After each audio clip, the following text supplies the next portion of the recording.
Oke, langsung saja kita masuk ke penentuan entalpi. Jadi perubahan entalpi itu disimbolkan dengan delta H. Ada 4 cara. Cara pertama dengan kalorimeter.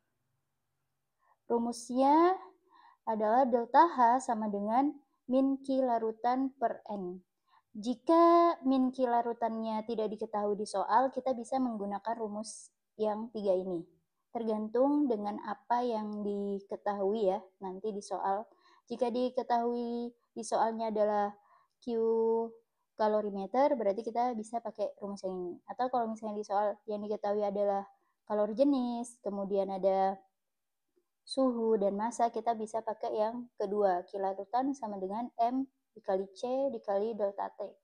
Kemudian kalau misalnya di sini ternyata kikalorimeternya belum diketahui ya, kita bisa pakai rumus C besar dikali suhu. C besar ini adalah kapasitas kalor, oke?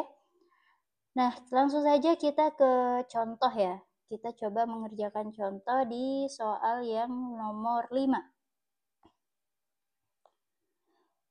Langsung saja kita tulis ya. Di sini yang ditanya adalah perubahan entalpinya atau delta H reaksi. Kemudian kita tulis apa yang diketahuinya. Ada HCl 1M, kemudian 50 ml, kita jadikan ke liter, jadi 0,05 liter. Kita kalikan ya untuk mencari molnya, maka N sama dengan 0,05 liter. Kalau kita lihat NaOH juga sama ya, 1 molar, kemudian dia 50 ml. Jadi kita langsung aja, berarti mol dari NaOH adalah 0,05 liter. Oke, kemudian ada suhu ya. Diketahui untuk suhunya adalah 5 derajat Celcius. Oke, di sini berarti menjadi delta T ya, karena dia peningkatan suhunya 5 derajat Celcius. Kemudian ada massa jenis airnya, atau rho air ya, 1 gram per mililiter. Artinya, dari massa jenis ini kita bisa mencari massa ya, maka massa airnya kan rumus massa jenis kan rho sama dengan M per V. Kalau kita cari massa berarti M sama dengan rho dikali V. Nah, kalau misalnya di sini ya, untuk volumenya kita pakai total volume. Nah, total seluruh volumenya di situ berarti 50 ml ditambah dengan 50 ml. Seperti itu ya. Oke. Jadi pakai volume total.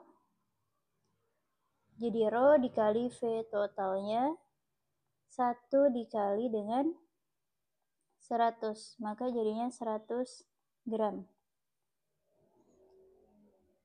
Oke.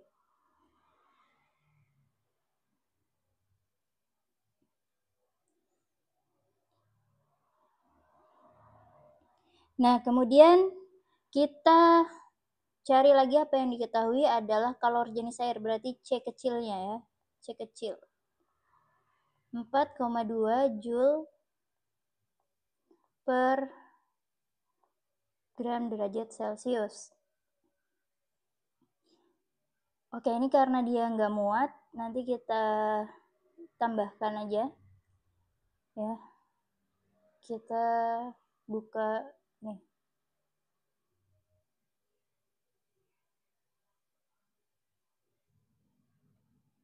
Ya, karena dia tidak muat, kita taruh di sini nanti.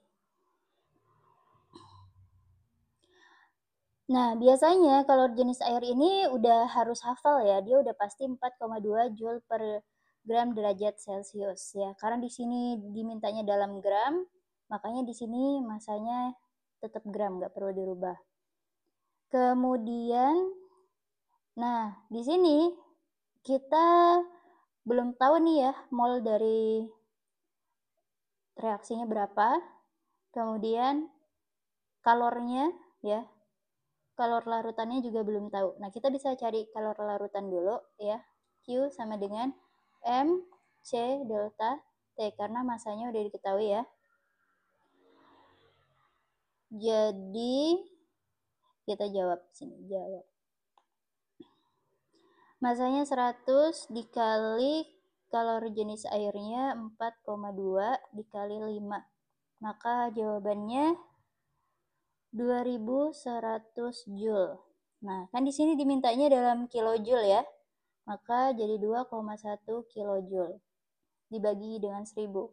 Sekarang kita cari mol reaksinya dengan hukum dasar kimianya ya, stoikiometrinya. Kita buat bereaksi dengan NaOH menghasilkan NaCl dan H2O. Oke. Di sini koefisiennya semuanya 1 ya. Oke, kita buat MBS. Ya, ini adalah hukum dasar PROS ya, perbandingan tetap. Oke, tadi molnya udah ketemu, ini 0,05. Ini juga. Nah, karena dia koefisiennya sama-sama 1, berarti kan sama aja yang bereaksinya. 0,05.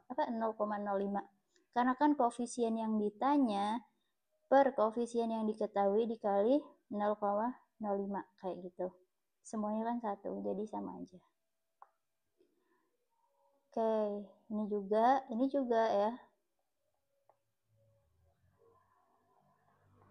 Oke, ini habis. Nah, inilah yang ditanya ya, mol dari reaksi. Oke, mol dari reaksi udah ketemu, kilarutan juga udah ketemu, jadi kita bisa masukkan ke rumus delta H reaksi sama dengan min Q ya per N. Jadi min 2,1 per 0,05. Jawabannya adalah min 45 kJ per mol.